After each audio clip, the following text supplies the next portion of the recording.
Christmas is Hell Chapter 1. The Manchurian Candidate. Christmas is Hell. It was a strange day when Blake Alexander found out about this odd case. Everyone at his hospital wanted to decorate the hospital for Christmas, drunk on the Christmas cheer. But that was nothing. The Reapers were trying to get the afterlife business in line with fate's decree that they celebrate Christmas with Reapers collecting people as Santa Clauses, which Blake was totally against. To him, it was an anathema. He felt like Scrooge. It was getting so Christmassy. The people at the hospital had stopped calling him Dr. Death on the upside, but on the downside they called him the Grinch. He was in a bad mood when he visited the police station, which was trimmed for Christmas too. "We have got some paperwork for you to look at, Blake," said his great-uncle, the local sergeant of police. "Great. I love paperwork," said Blake sarcastically. He hated paperwork. "No you do, that is why we chose you to look at it," said Simon Alexander, thinking he was doing Blake a favor. "What is the paperwork for?" asked Blake. "A murder case," said Simon. "What case?" asked Blake, who was a local coroner. "Tim Wong," said his uncle. "Oh, him. The man who reported to us a foreign government tried to hire him as a Manchurian candidate," Blake said, remembering the case. "Yes, that one," said Simon. "We suspect a person in the shell company who tried to hire him, whose paperwork we confiscated. We think they may have paid for a hitman to kill him." "Who am I working with on this?" asked Blake. "No one. You are on paperwork duty by yourself. We know how much you love doing paperwork," said Simon, smiling, giving him the paperwork in a collection of files. "Damn," Blake muttered under his breath. "I'll leave you to it," Simon said, wandering off. "Blake, I got you a present." The last man Blake wanted to see said, putting a fuzzy red Santa hat on Blake's head. "Great, thanks, Gabriel," said Blake, who was so over Christmas. The man was his lawyer. He was a serial pest because he was an idiot. "You are welcome, Blake," the man known as the Masked Chicken said. "What are you doing?" asked Gabriel Drac, the Masked Chicken. "Paperwork," said Blake. "Need help?" asked the chicken. "No," said Blake, who knew the chicken would mess it up or get murdered if he helped him. "Okay. Remember, I'm here if you need help," said Gabriel, who heard a call for help on the police radio. "I have to go," said the chicken. "Bye, chicken," said Blake, feeling sorry for whoever wanted help. The chicken ran off to the rescue. "Hi Dad, did the chicken get you too?" said Lance, the superhero, the enchanter. He was Blake's son. Lance wore a blue tux and a mask and a top hat with a Santa hat on it. "Yeah," Blake said, "he did. I hear you have paperwork to do on the Manchurian Candidate murder. You want help with the case? We can split the paperwork," Lance said. "As long as no one dies," Blake said to his son, who was secretly a serial killer wanted by the police. "No one will die," said Lance, who only killed people for fate. "Thanks," Blake said. "I will split it with you. We are looking for evidence of a payoff for a hit. They think it may be in there." Later, in the realm of the dead, in a gothic dingy office, sat a skeleton in a Santa suit reading the paperwork. There was a knock on the door. "Come in," the skeleton shouted. In walked a tall, thin human Santa. "Hi Blake," said the thin Santa. "Hi Argent," the skeleton said. "I had an idea. We should have a birthday party for Jesus." "Where is he?" asked Argent. "No, he's a hermit. He won't come," said Blake, who was king of the Grim Reapers. "Oh, what a shame," said Argent, who was fate. There was another knock. "Come in," Blake shouted again. In walked another Reaper in a Santa suit. "The soul you wanted to see is here," said the Reaper Morton, Blake's secretary. "Show him in, Dad," said Blake. "Come in, Tim," said Blake's dad, Soul the Reaper Morton. In walked a ghost. "What is going on? Where is this Halloween town? Jack Skellington is everywhere," Tim Wong's ghost said. "This is the afterlife, not a cartoon musical," said Blake. "I heard the skeleton singing," said Tim. "Argent, this is getting crazy," Blake said, exasperated. It is Christmas, Argent said. Okay, my name is Jack. Welcome to Halloween Town, Blake said exasperatedly. Blake, snapped Argent. Morton chuckled. Who is this ghost? Asked Argent. A man whose murder case I am working on, said Blake. Murder is not in the spirit of the season. Morton sent him back to the place he came from, Argent said. Morton did as he was told. But I need to interview him to find his killers, Blake said. No, he is not in the season's spirit, Argent said. But what has his death got to do with anything? Blake shouted. Christmas is love, not hate. Argent said he died in hate. Whatever, Blake shouted. Argent heard an off-key singer singing a carol. He rushed up to chastise them, leaving Blake arcing glue sparks reading the paperwork to find evidence. Elsewhere, Lance sat in his favorite chair in his home trawling through the paperwork as his daughter Christine watched Neighbors on TV loudly. Turn it down, Christine. I'm helping Granddad solve a murder, shouted Lance, who couldn't think and hated the show. No, I hate hearing Junior practicing his violin. He is terrible, said Christine. As in the next room, her brother Lance Jr. murdered. God rest ye merry gentlemen. The next day, Blake sat in the morgue at Charing Cross Hospital reading the files on the slabs. Blake was a man, not a skeleton. Now he wore a lab coat, glasses, and looked like a pen pusher. He sat on a chair from his office reading. Grinch, said an orderly walking in the room. Bah humbug, Blake said, frustrated by the interruption. We have real work for you, the orderly said, knocking a pile of paperwork off the slab and put a folder in its place. Hey, this is police work, said Blake. The orderly walked off, not caring. He's so rude, Blake muttered, looking at the mess. I'll deal with that later, Blake said, picking up the orderly's file and read it, and wandered off. Upstairs 5 minutes later. Hello, you are here for Jack Taylor, right?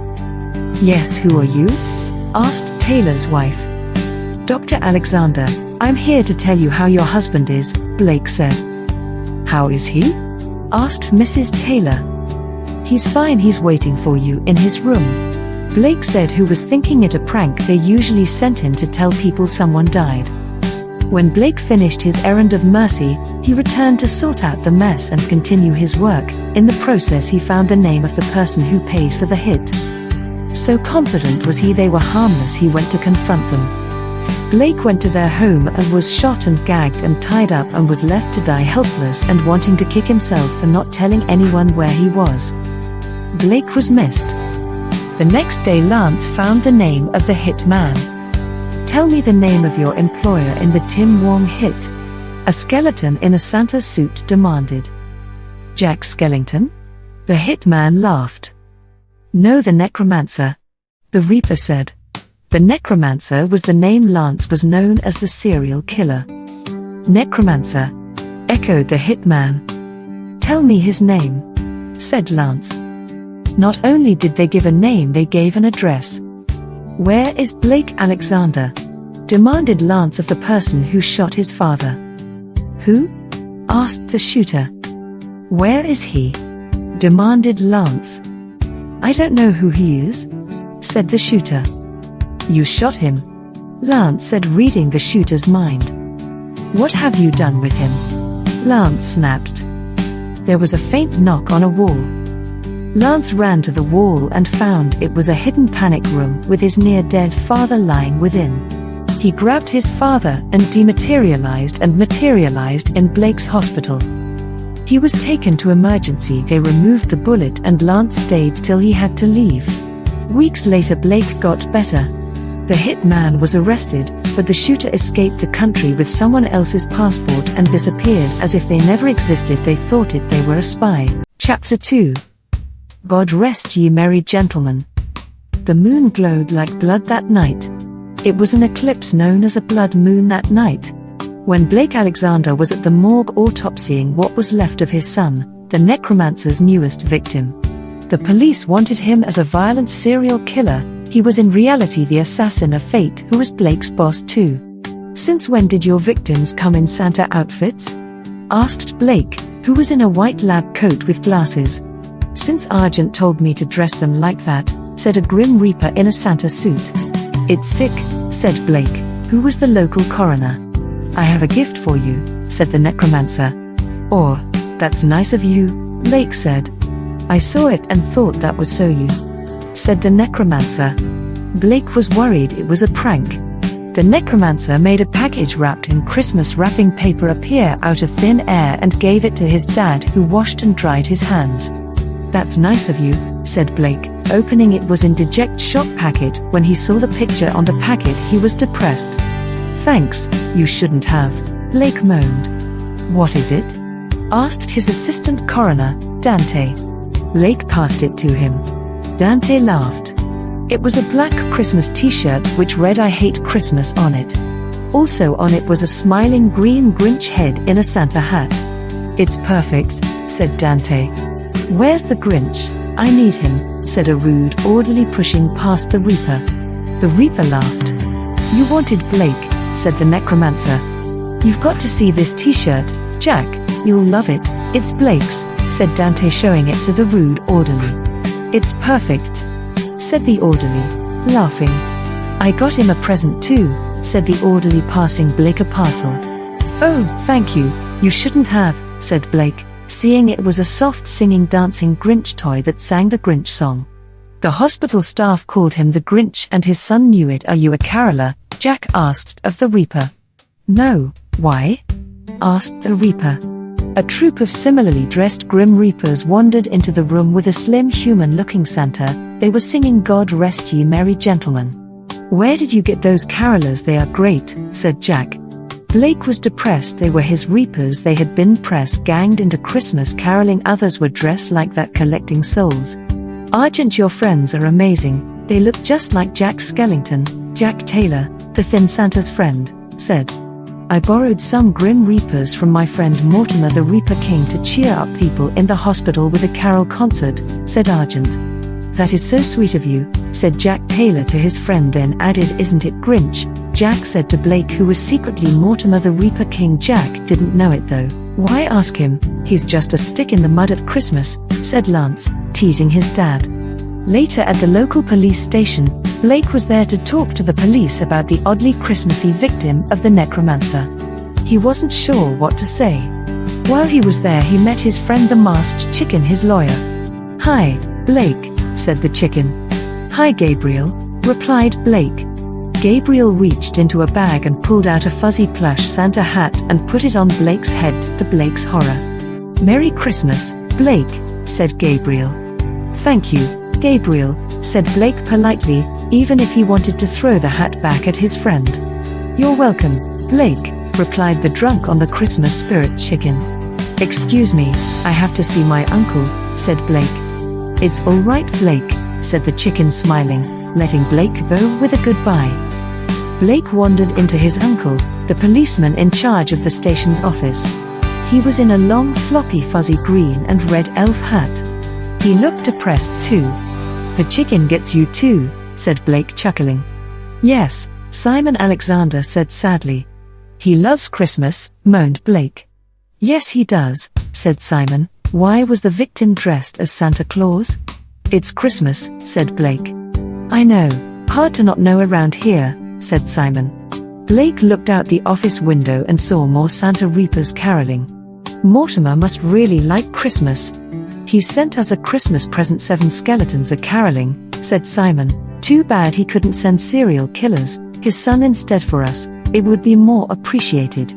Blake looked outside and saw his son, the Necromancer, was among the skeletal carolers. He couldn't resist rubbing the police's nose in it. But Blake didn't tell him. Yes, why couldn't he do that? Blake moaned. Later in the afterlife, Mortimer was dressed as Santa in a warmly decorated, tinsel-laden, dingy little wooden office, doing a naughty and nice list as Argent commanded it be called instead of judgments. It made Blake feel sick. It was so Christmassy down there. He felt it was good he was just a skeleton, and he felt so out of sorts. He couldn't even listen to his music as his boss Argent had decreed it not Christmassy. So in his office he heard cheesy Christmas carols vetted and approved by Argent only. It was making him sicker. When Argent, the thin Santa, burst in the room accusingly. "What?" said Mortimer, looking up at him. "You need brandy," said Argent, making a glass of it appear in his hand, and he handed it to Mortimer. "But I don't drink," said Mortimer. "You can and must, it's Christmas," said Argent. "Okay, it's your party," said Mortimer. "Salute." Mortimer said and drank. He ended up in a wet Santa suit. "Why are you covered in drink that's not in the spirit of the season?" said Argent.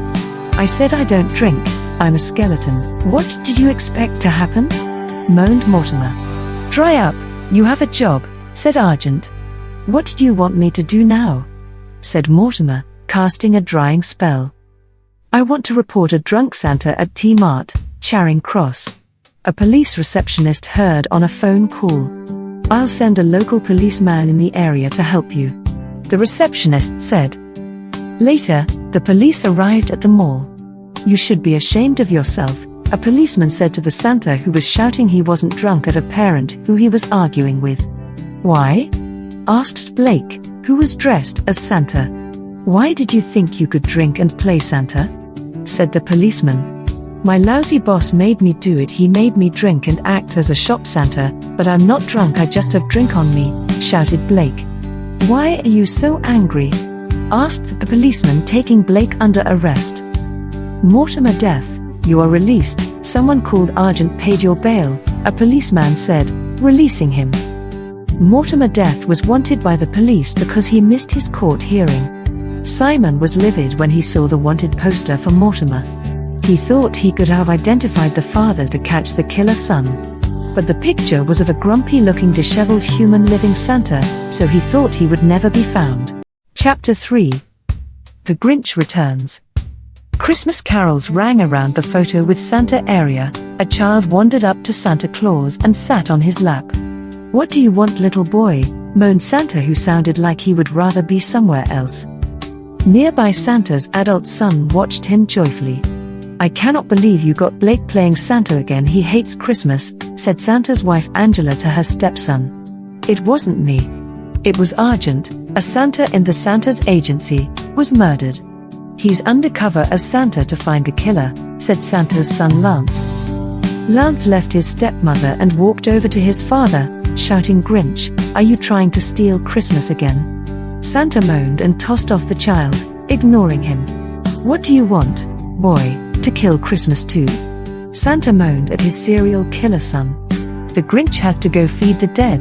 Come back later," said Lance, glaring with eyes like fire at the nervous crying children who wanted to sit on Santa's lap.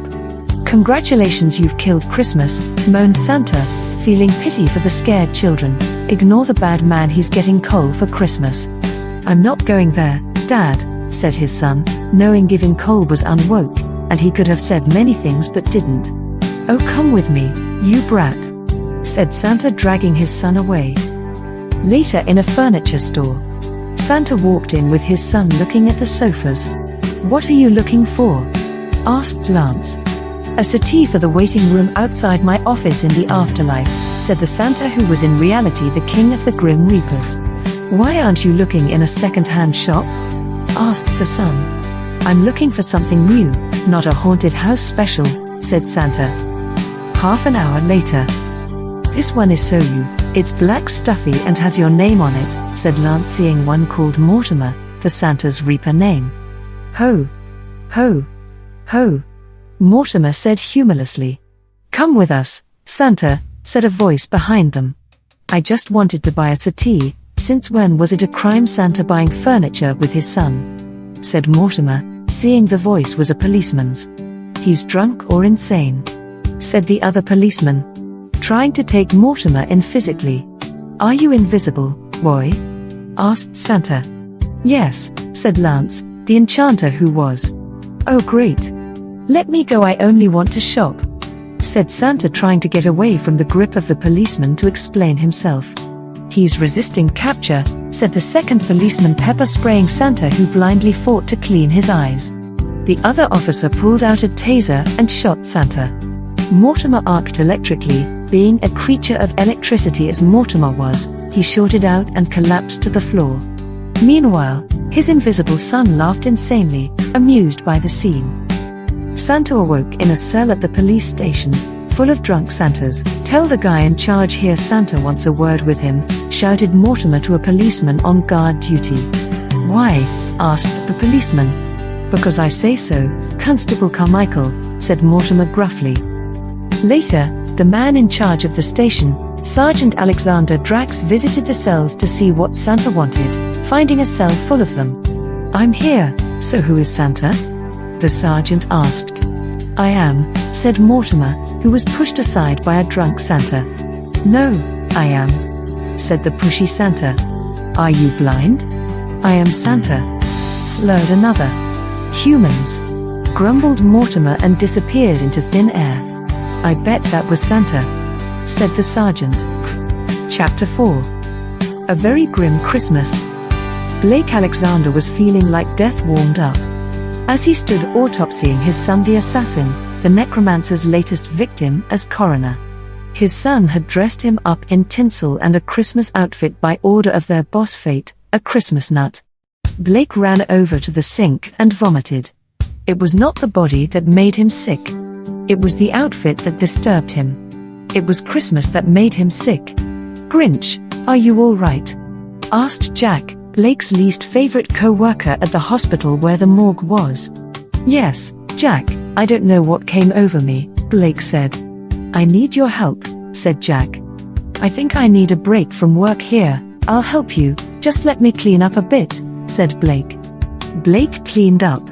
His assistant coroner, Dante, was called and he finished the autopsy. Blake went with Jack. Thinking he'd be told to do a chore as usual, Blake was taken to an empty room. "Where is my patient?" asked Blake. "Patients?" said Jack. "What patients? Why do you need me?" asked Blake. "We need your help," said Jack. Blake frowned. "How?" asked Blake. "We need a Santa," said Jack. "Do I look like a short, old, fat man?" asked Blake, who was tall, thin and young looking. "Well, no. But we have an elf," said Jack. "Then why do you need a Santa?" Blake asked. "He won't go," said Jack. "What? Okay, who is he?" Blake asked. "Your son," said Jack. "My son?" Blake asked. "Lance," said Jack. "Is anyone hurt?" Blake asked. "No, he is just killing Christmas," Jack said. "Why did you let him in?" asked Blake, who was changing magically into a Santa suit. "He insisted he was told to help the children. He said he was sent to spread cheer," said Jack. "Take me to him," Blake said. "He was." "Santa's here," said Jack, showing Blake into the room the Necromancer was playing elf in. Lance, the Necromancer, looked nervous seeing Santa walk in the room. "Sorry kids, the elf needs to go with Santa, to set up Santa's sleigh," said Blake. The kids wouldn't let Santa leave without telling him what they wanted for Christmas. Lance insisted he stay. "I want a dog," said the last one. "Remember to be good, Santa will judge you," said Lance, who was notably drunk. Blake grabbed the hand of the drunk elf and said, "Rudolph needs feeding, come with me my little elf," said Blake to his son disgusted. "No," said the elf. Blake dragged him out of the room. "Lancelot," Blake snapped when he was out of the room. Lance was so plastered he didn't recognize his dad. "Have I been naughty, Santa?" asked Lance. "Have you been naughty? I was autopsying your latest victim, and you went drunk as a skunk to a hospital and killed Christmas. No, you wouldn't do that, now would you?" Blake said. "Santa," said the confused Lance. "It's me, you plastered psycho," said Blake disgusted. "Dad?" asked Lance. "Yes," said Blake. Later in the afterlife. "Argent, how dare you send the Necromancer to go on your fool's errand? We were lucky the man who looked after him was a friend of mine or the police would have him now," snapped Blake, the king of the Grim Reapers, confronting Fate, Blake and Lance's boss. "I didn't get him drunk," said the Fate, Argent. "He knew it was a fool's errand," So he went to the pub and got on the beers for courage, said Blake. He got drunk on his own, said Argent. Days later in a big shopping center, Blake sat trying to look jolly in a Santa suit. Santa, I want a new car, said an elf jokingly sitting on Santa's lap. Have you been a good boy? Asked Santa, knowing the elf knew he hadn't. I had to try, said the elf, laughing. Blake frowned. Let the real children have a go, boy, Blake said to his son Lance. Lance laughed. Whatever you say, Dad, Lance replied. A small boy sat on Blake's knee. What do you want? Asked Blake. The child was cute, even Lance thought he was nice. A real Santa, the child said, pulling off the white beard of the apparently young Santa, then hitting Blake hard in the guts. The other children cried, seeing the fake Santa. Lance laughed. He's on the naughty list, Lance said to the winded Blake. Are you all right, Dad? Blake got up. He definitely is, said Blake, the judge of the dead. Lance smiled. I think we should call it a day, said Blake, seeing the crying children. They quit their jobs as Santa and elf there. A day later at the police station. The place was full of cheer for the new season. Blake felt slightly green under the gills. When a grim reaper walked up to him. What are you doing here, boy? Committing harakiri? Asked Blake, recognizing him. The police would try to arrest Lance if they recognized him. No, I'm here with the choir, said Lance, the reaper. There was a choir of grim reapers who came to the police station every year at Christmas dressed as Santas and singing festive songs. You be careful, said Blake to his son. Lance took off his Santa hat and put it on his dad's head, knowing how much Blake hated Christmas. You wear it, said Lance.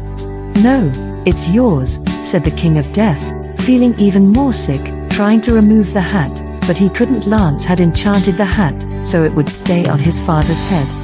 Ha! Ha! Ha! Said the unamused Blake, take off the enchantment.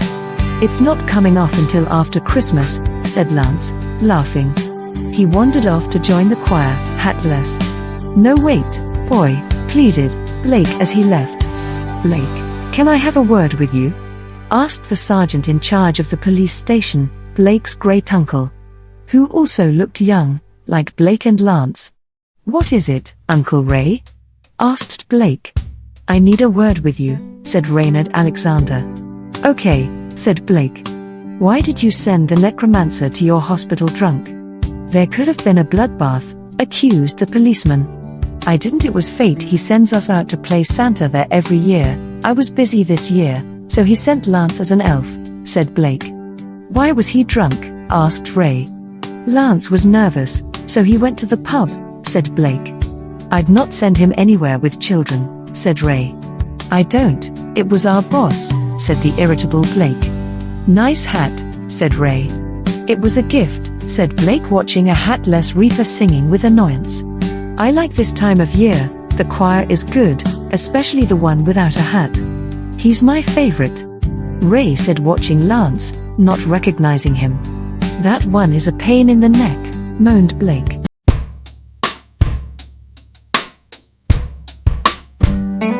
Bah humbug, it's Christmas time. When sensible people lose all their money, it's winter time. I hate winter. The ice and snow, the houses aglow, the no parking, the people sing, the traffic jams, the hams, the empty stores, the wreaths on doors. Bah humbug, it's Christmas time. When sensible people lose all their money, it's winter time. Hate winter. The ice and snow, the houses aglow, the no parking, the people sing, the traffic jams, the hams, the empty stores, the wreaths on doors. Bah humbug, it's Christmas time. When sensible people lose all their money, it's winter time. hate winter, the ice and snow, the houses aglow, the no parking, the people sing, the traffic jams, the hams, the empty stores, the wreaths on doors. Bah humbug, I hate Christmas. Bah humbug, I hate Christmas. Bah humbug, I hate Christmas. Bah humbug.